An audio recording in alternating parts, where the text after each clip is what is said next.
Той, Святая Троица, призри с небес страниц земной, народ Твой молится.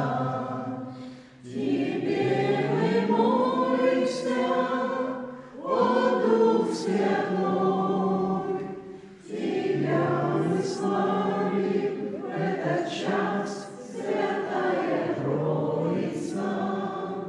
Дай силы верных быть до конца, хоть мало сильных среди нас, но церковь строится. Присмиру церкви края, как мир.